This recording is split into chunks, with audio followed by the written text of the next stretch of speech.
네, 사회복지 개론 제7주제 사회복지 실천 대상과 공급자.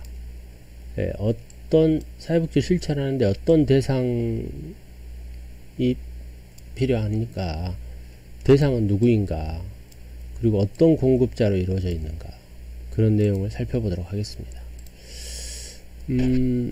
대상은 누구인가요? 우리 사회복지 실천을 받는 대상은 누구인가요? 사회복지사는 아니겠죠. 클라이언트를 얘기를 하겠죠. 클라이언트. 이 대상이잖아요. 근데 이 사람만 대상이 아니라는 거예요. 이를테면 문제 자체 혹은 문제를 야기하는 조건, 이런 것들도 대상이 될 수 있다라는 거죠.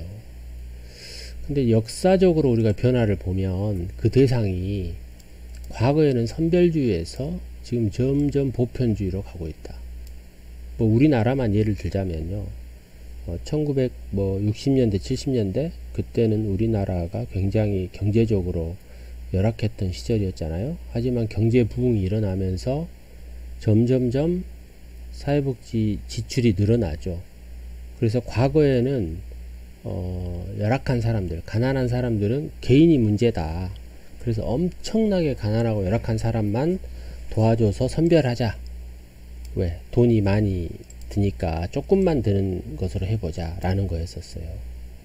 네, 가려서 따로 나눈다고 했잖아요. 그런데 지금은 전 국민으로 확대해보자 라는 거죠. 그래서 국가가 봤을 때 우리가 뭐 헬조선 얘기하지만 우리나라가 이 정도로 세계 경제 뭐 10대국에 들어오고 뭐 3만 불 시대에 살고 이렇게 사실 잘 산다고 말할 수 있어요. 저는 그렇다고 생각해요. 1960년대, 50년대 우리나라 국민 소득이 전 국민이 1년에 200불을 못 벌었어요. 200달러를. 200달러가 얼마예요? 지금 우리나라 돈으로 환산하면 약 30만 원이 못 되죠. 네. 근데 지금 3만 불을 벌고 있거든요. 평균적으로. 그러다 보니 세금을 많이 걷겠죠. 그리고 세금 대비 또 GDP 대비 복지 비용을 많이 쓰는 나라 점점 늘어나고 있죠. 그래서 선별주의에서 보편주의로 확대되고 있다. 우리나라뿐만이 아니라 전 세계의 전체적인 흐름이 그렇다.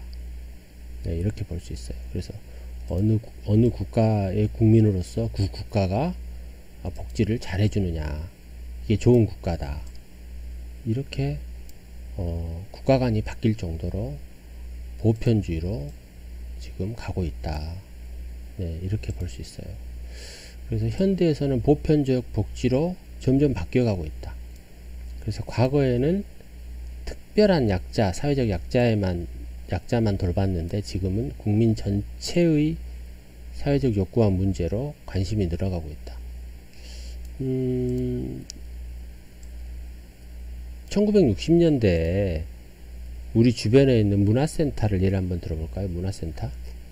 문화센터를 짓게 되면 건축비만 한 30억 들어가고요. 땅값이나 뭐 이런 것까지 포함하면 한 4, 50억 들어갑니다. 그리고 1년 운영비 예산만 해도 한 문화센터가 10억에서 20억 이 정도 들어갑니다. 근데 60년대 70년대 문화센터를 짓고 10억 들여서 운영을 한다? 국민들이 합의를 해주기 어려웠을 것 같아요. 그런 돈도 없었고. 그러나 지금은 어떻습니까? 문화센터에 대한 욕구가 있잖아요. 문화센터가 없으면은 그 지역에 사회 문제가 일어납니다. 왜 우리 지역에는 문화센터가 없는 거야? 우리 지역을 괄시하는 거야? 이렇게 되는 거죠. 그래서 그런 것들을 짓고 그런데 관심을 가져요. 네. 노인 건강타운 이런 거 봐보세요.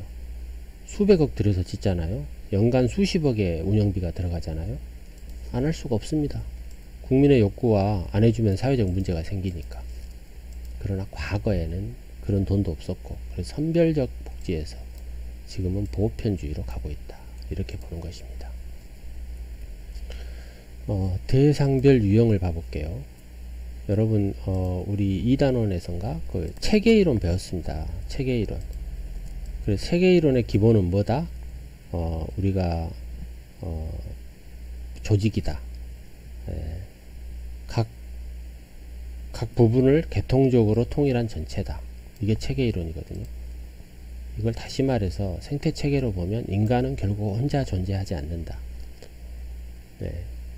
우리 사람은 어느 사회에 속해 있다라는 거죠. 그래서 이것을 2차원적으로 구분한 걸 보면 우리 사람은 미시체계, 아주 작은 체계를 싸고 있고 또 넓은 체계를 싸고 있다라는 거죠. 그럼 우리 인간에게 작은 체계는 뭡니까? 개인, 가족, 뭐 소집단 이런 거죠. 거시적인 체계는 뭐예요? 공동체, 지역사회, 국가 이런 걸 말하죠. 그래서 2차원, 두 개로 구분을 했다. 2차원적으로 구분한 사회체계다. 이렇게 보는 겁니다. 3차원으로 구분하면은 미시체계, 네, 개인, 중간체계, 가족, 소집단, 거시체계, 공동체, 지역사회, 국가 이런 거죠. 이것을 세 개, 하나, 둘, 세 개로 구분한 3차원으로 구분한 게 아니라 4차원으로 구분했어요. 미시체계, 중간체계, 외부체계, 거시체계. 우리 체계이론 배울 때는 보통 이 네 가지 차원을 배우거든요. 4차원을 구분을 배워요. 3차원 내지 4차원을 배웁니다. 자, 미시체계는 개인, 가족, 소집단을 얘기를 하고, 중간체계는 학교, 직장, 이웃. 점점 확대되죠. 우리 인간을 싸고 있는 그런 체계가 확대되죠. 외부체계는 뭐 여기도 학교, 지역사회, 지방정부, 네, 이렇게 포함됩니다. 학교는 중간 체계입니까? 외부 체계입니까? 이렇게 할 수 있는데요. 네, 이거는 둘 다 포함되는데, 굳이 따진다면 중간 체계에 더 가깝다. 학교는. 네, 그렇게 볼 수 있습니다. 네, 거시 체계는 국가, 뭐, 사회 제도, 이런 것들이 포함되는 것이죠. 네. 예, 2차원 구분, 3차원 구분, 4차원 구분 이해되시죠? 2차원은 이 두 개로 구분했다. 3차원은 세 개로 구분했다. 네 가지 차원으로 네 가지 구분했다. 이런 겁니다. 그래서 우리가 이렇게 대상별 유형을 여러 가지 각 차원별로 할 수 있다라는 거죠. 그렇다면은 그 대상이 사회복지 대상이 개인일 수도 있고 국가일 수도 있고 지역사회일 수도 있고 학교일 수도 있고 가족일 수도 있다라는 거죠. 네, 그 대상별 유형이 아까 종류라고 했잖아요. 네, 종류. 네, 아시겠죠? 그 다음에 접근 방법별 유형입니다. 자, 접근 방법. 어떻게 접근하느냐. 이제부터는 이제 뭔가 좀 사회복지 전문적인 냄새가 납니다. 네, 임상적인 접근이다. 임상. 그래서 임상사회사업, 임상사회복지 이렇게 부릅니다. 같은 말이에요. 임상사회사업, 임상사회복지 같은 말이에요. 임상이란 뭐냐? 임상실험한다. 이런 거 들어보셨어요, 여러분? 네. 환자를 진료하거나 의학을 연구하기 위한 병상 실험, 뭐 이런 것들, 임상을 거쳤냐, 이런 거죠. 근데 그건 의학에서 하는 말이고, 사회복지학에서는 의학이 아니죠. 그래서 우리는 사회복지사와 클라이언트 간의 대면적 관계를 통해서 제공되는 서비스, 그걸 우리는 임상이라고 얘기를 합니다. 네. 주로 개인이나 가족, 소집단을 대상으로 합니다. 네. 임상적인 사회복지는, 그러니까 앞서 말한 이런 미시체계에 적용이 된다라는 거죠. 그래서 개인, 가족, 소집단을 대상으로 하는 실천 방법은 심리사회적 역기능이라든가 장애, 손상, 또 심리정서적 부조화 이런 것들을 치료하는 겁니다. 치료라고 합니까? 무슨 의학적인 치료냐, 약물적인 치료냐, 그건 아니고요. 의학에서 말하는 치료와 우리 사회복지학에서 말하는 치료는 다릅니다. 그래서 우리 사회복지학에서는 이 임상, 사람을 실험한 게 아니잖아요. 그래서 개인이나 가족, 소집단을 대상으로 하는 서비스가 바로 치료행위고 임상적인 사회사업이다. 이렇게 해석하면 됩니다, 여러분. 여기 뭐 역기능이란 단어가 나오는데, 역기능이란 단어는 뭐냐? 기능의 반대죠. 기능의 반대. 그래서 기능은 잘된 것을 말하죠. 순기능의 반대죠. 역기능은. 그래서 순기능은 잘된 것, 역기능은 못된 것. 그래서 바람직하지 못한 기능. 네, 이게 역기능입니다. 그래서 우리 사회복지학에서는 역기능이란 단어들이 많이 등장합니다. 그 다음에 접근 방법별 유형 두 번째, 공동체 복지입니다. 이렇게 해석하기도 하고요. 어떤 책에서는 집단복지다 이렇게 얘기도 해요. 근데 이 공동체라는 단어가 이 커뮤니티인데, 이 커뮤니티라는 단어인데, 뭐 사회, 공동사회 이런 뜻을 가지고 있어요. 커뮤니티는 이런 사회, 다양한 뜻을 가지고 있죠. 그러니까 혼자가 아니다. 이 커뮤니티는 여러 개 모여 있는 거다. 그런 의미를 가지고 있어요. 커뮤니티. 그래서 커뮤니티는 집단 혹은 마을, 지방자치단체, 지역사회 이런 걸 다 포함해요. 혹은 연합회, 협회, 혼자가 아니죠. 가족이나 뭐 개인 이런 걸 얘기하는 게 아니죠. 그래서 상당히 큰 단체, 상당히 큰 집단, 이런 단체를 우리가 공동체라고 한다. 커뮤니티라고 한다라고 부르는 거죠. 그래서 이 공동체 복지는 공동체 수준에서 개입하여 공동체 내에 존재하는 문제를 해결하고 예방하는 그런 활동을 우리가 공동체 복지다라고 합니다. 이걸 나누는 책도 있어요.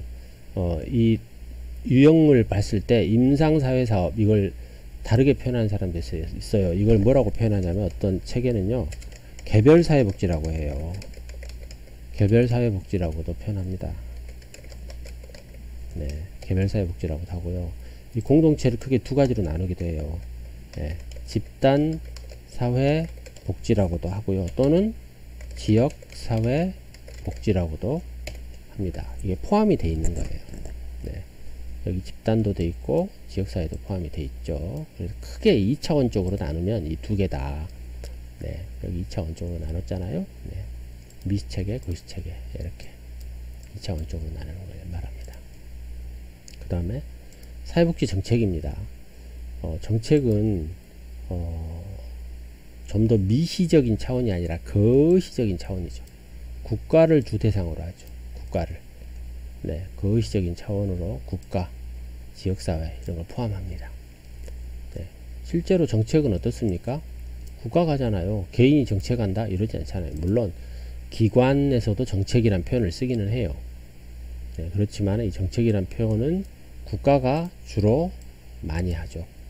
그리고 또 국가 수준에서 많이 합니다.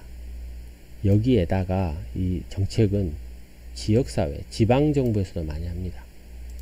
뭐 이런 얘기 들어보셨어요? 어느 지역에 가면 아이를 낳으면 뭐 30만 원을 준다. 또 어느 지역에 가면 아이를 낳으면 100만 원을 준다.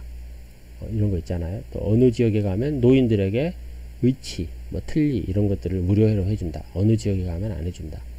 뭐 보상이 다르다. 이 지역마다 달라요. 우리나라도 지역마다 다르는데 미국 같은 경우에는 굉장히 차별이 되죠. 어느 주에 가면 뭐 도박이 합법화가 돼 있어요. 어느 주에 가면 도박을 할 수가 없어요. 이렇게 각각 다른 지방마다 다른 정책을 사용하고 있는 것이죠. 네. 그 다음에 사회복지 행정입니다. 행정. 네, 행정. 행정이 무슨 뜻인가요? 뭐 정치, 뭐 전략, 뭐 관리 이런 뜻이죠. 네. 이런 뜻을 가지고 있는데 이 행정이라는 것은 이런 뜻이에요. 급여를 전달하는, 급여가 뭐라겠어요? 서비스라겠죠. 사회복지 급여, 이건 사회복지 서비스 이렇게 해석하라겠어요. 사회복지 급여를 전달하는 공적, 사적 조직체, 행정을 담당한다라는 거죠. 그래서 조직체다 이런 거죠. 네. 그래서 왜 이런 조직체가 필요해요? 그것은 바로 서비스를 효율적으로 효과적으로 전달하기 위해서 이런 행정이 필요하다는 것이죠. 우리가 행정공무원 뭡니까? 그 지방행정 다 공무원이잖아요. 그러니까 서비스를 효율적으로 제공하기 위해서 공적인 행정을 펼친다. 그거 누가 해요? 공무원이 하는 거죠. 또는 실천, 사회복지 현장에서는요, 이 행정을 누가 담당하냐면요, 공무원이 하기도 하지만 사회복지 조직이 하는 경우도 있어요. 네, 그래서 여러분 사회복지 행정론 이런 과목이 필수 과목으로 정해진 겁니다. 물론 정책론도 필수 과목이고요. 네, 그래서 어떻게 하면 이 조직을 잘 활용해서 서비스를 효율적으로 효과적으로 전달할 수 있는 것인가, 네, 이런 것들을 배우는 교과목이면서 이런 사회복지 행정도 접근 방법별 유형 중에 하나다, 이렇게 설명할 수가 있습니다. 그 다음에 사회복지 조사입니다. 사회복지사가 현장에 가서 그냥 경험이라던가 직관력이라던가 느낌만 가지고 해서는 안 된다는 거죠. 이것은 과학이다. 과학. 뭐 침대는 과학이다. 그런 선전이 있는데 그게 아니고 사회복지는 과학이다. 이런 거죠. 그래서 과학도 자연과학, 사회과학 크게 이렇게 나눠요. 근데 우리는 사회과학에 속한다. 사회과학. 예. 사회라는 말 자체가 개인의 반대. 그래서 우리 사회 현상에서 일어나는 여러 가지 활동들 이런 것들을 과학적으로 해석하려면은 반드시 조사 능력이 있어야 된다. 그 조사라는 건 뭐냐면은 뭐 전문적인 지식과 기술 이런 것이 필요하다는 거죠.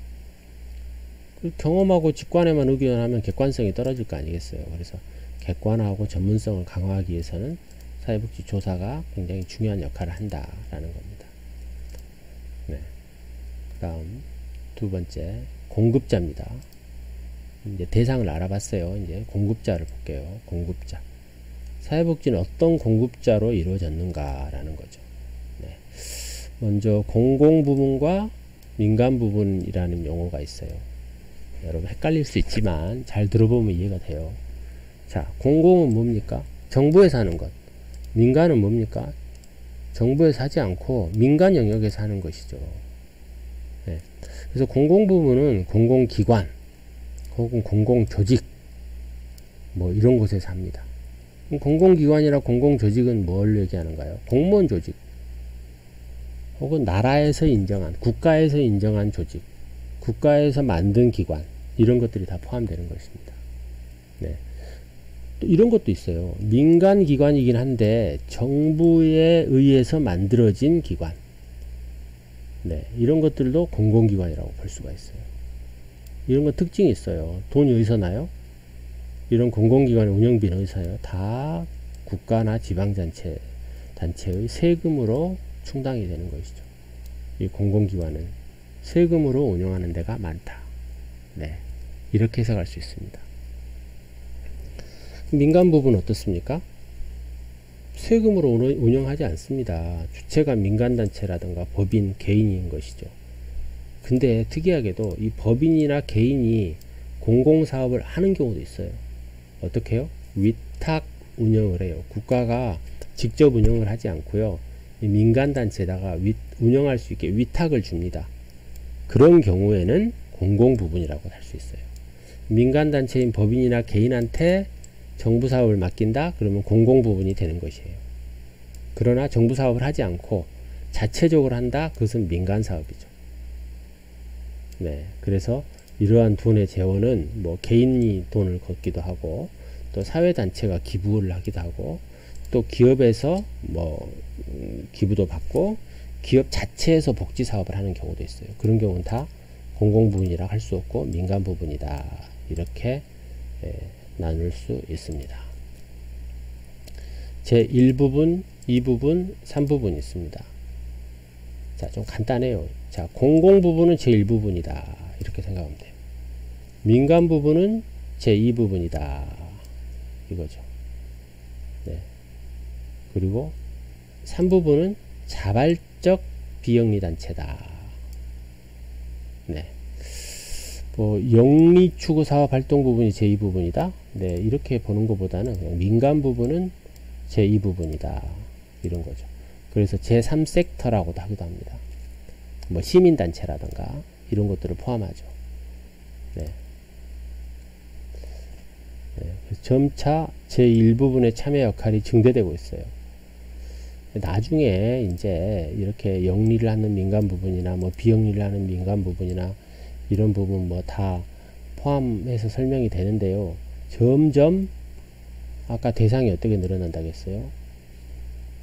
네, 점점 국민 전체의 사회적 욕구와 문제로 확장되고 보편적 복지로 바뀐다라고 했잖아요. 그것은 무슨 말이에요? 세금을 많이 쓴다는 얘기죠. 그래서 점점 제1섹터가 늘어나고 있다. 이렇게 얘기할 수가 있습니다. 어디지? 네, 여기네요. 네, 점차 제1부분으로 증가되고 있다. 라는 것입니다. 네, 그럼에도 불구하고,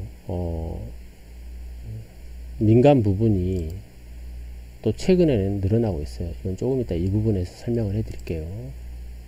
자, 그 다음 영리 부분과 비영리 부분을 살펴볼게요. 이건 좀 간단합니다. 비영리 부분은 영리를 추구하지 않는 거죠. 이윤을 추구하지 않는 공급자를 얘기를 합니다. 대부분 사회복지시설은 비영리 사업자고 비영리 공급자가 될 수가 있겠죠. 사회복지 하면서 돈 많이 벌면 안 되죠. 그럼 영리 사업이니까 비영리 사업이죠. 네. 영리 부분은 뭡니까? 영리를 추구하는 거죠. 네, 돈을 벌려고 하는 거예요. 근데 여러분 여기 헷갈리면 안 돼요. 월급을 받는 것은 돈을 벌려고 한다고 보면 안 되고요. 그것은 비영리 부분을 운영하는 사람들에게 들어가는 하나의 운영비입니다. 그것은 하나의 행정이죠. 네, 그래서 그것은 돈을 벌려고 하는 것이 아니에요. 이 영리라는 것은 뭡니까? 영리를 추구하는 공급자다. 이건 뭐예요? 사업자를 갖고 있는 대표가 사회복지 사업을 시행하고 남는 돈을 본인이 영리로 추구한다. 그런 걸 얘기하는 거예요. 그렇게 실제로 영리를 추구하는 사회복지도 있습니다. 지금 전 세계적으로 영국이나 유럽 또 미국 같은 경우 영리를 추구하는 사회복지가 점점점 확대되고도 있어요. 늘어나고도 있죠. 네. 전통적으로 사회복지는 비영리 부분 활동이었어요. 네. 그리고 아직도 대부분이 비영리가 차지해요. 아직도 대부분이 차지해요. 그러나 영리 부분도 조금씩 늘어나고 있다. 이렇게 볼 수 있습니다. 그럼 영리할 수 있는 사회복지 서비스가 뭐가 있을까요?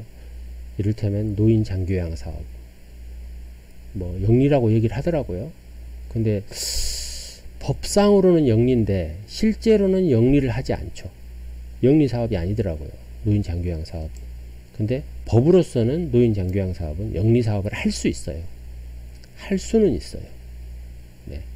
노인을 돌보면서 그 노인에 대한 돌봄의 비용을 인건비 제하고 운영비 제하고 나머지를 운영자가 가져가는 영리를 취할 수 있는 그런 사업은 할 수는 있어요. 근데 현실적으로는 이게 영리 사업이 어렵더라고요. 네. 어쨌든 영리는 돈을 벌려고 하는 영리를 추구하는 사람, 사업자다. 비영리는 이윤을 추구하지 않는 사업자다. 네, 이렇게 이해하면 될 것 같습니다. 그 다음에 민간 비영리와 민간 영리. 좀 이 부분에 확대된 내용이죠. 네. 민간이 운영을 해요. 그러나 영리를 추구하지 않는 민간인다는 거죠. 여기는 이제 공공단체하고 비슷한 것 같지만 성격이 다릅니다. 비영리인데 불구하고 민간이잖아요. 그래서 공공하고는 완전히 다르죠. 우리 앞서 여기 공공과 민간을 설명했잖아요. 네. 공공은 뭐예요? 국가가 지방자치단체라든가 이런 데서 운영하는 데를 얘기해요. 민간은 뭐예요? 주체가 민간이나 법인이나 개인인 것이죠. 네. 네, 성격이 달라요. 그리고 비영리이기 때문에 민간이 운영한데도 불구하고 이윤을 추구하지 않아요. 참 좋은 사람들이죠. 네. 이런 단체가 의외로 있어요. 뭐 시민단체라든가 뭐 사단법인이라든가 이런 것들이 있어요. 네. 자발성에 기초를 하죠. 돈을 못 버는데 자발성을 해야지 뭐 강제로 시킬 수는 없잖아요. 자, 민간 영리 부분은 민간이 운영하면서 영리 사업을 목적으로 하는 거예요. 자, 민간이 운영하면서 이윤을 추구한다는 것이죠. 근데 최근에 이런 민간 영리 부분의 역할이 긍정적으로 받아들여지기도 해요. 어차피 사회복지 사업은 확대돼 가고 있는 상황인데 국가가 직접 운영하기에는, 다시 말해서 공공 부분이 직접 사회복지를 하기에는 예산이 너무 많이 드는 거예요. 그리고 필요 없는 예산 낭비도 좀 되고요. 그러다 보니 민간 영역에서 이 사업을 좀 해봐라. 한번 사업을 해보고 거기에 대한 남는 것은 너가 가져도 된다. 라고 해서 영리 부분, 민간이 운영하면서 영리도 추구할 수 있는 그런 사업이 최근에는 등장하고 있어요. 전 세계적으로. 그리고 더군다나 사회복지가 민영화가 되는 것도 하나의 세계적 방향으로 등장하고 있어요. 그런데 여기서 의문이 생겨요. 점점 우리 사회는 보편에서 선별에서 보편으로 가고 있고 국가의 책임이 더 늘어나고 있다라고 했는데 이건 좀 앞뒤가 안 맞는 거 아닙니까? 라고 해요. 하지만 너무나 국가가 비용이 많이 지출되는 경우가 있어요. 그런 경우에는 민영화를 시도합니다. 특히 미국 같은 나라는요, 국가가 직접 사회복지를 하지 않아요. 그래서 민간 영역에서 사회복지를 많이 합니다. 그래서 미국은 영리 사회복지를 운영을 많이 하고 있는 나라 중에 하나예요. 학교를 예를 한번 들어볼까요? 자, 학교는요, 대한민국은 다 비영리 사업입니다. 영리를 목적으로 하면 안 됩니다. 그런데 영리를 목적으로 하는 학교도 있어요. 이를테면 외국인 학교. 등록금이 한 달에 막 200만원 이렇게 내는 학교 있잖아요. 그리고 특수학교, 이런 학교들. 중고등학교인데도 굉장히 등록금이 비싸요. 그러면 그 학교를 운영하는 사람은 돈을 벌 수 있겠죠. 영리를 추구할 수 있겠죠. 비슷합니다. 그런 식으로 복지시설도 운영하는 것이죠. 네. 민간, 비영리, 민간, 영리 부분 두 개의 차이점 설명했습니다.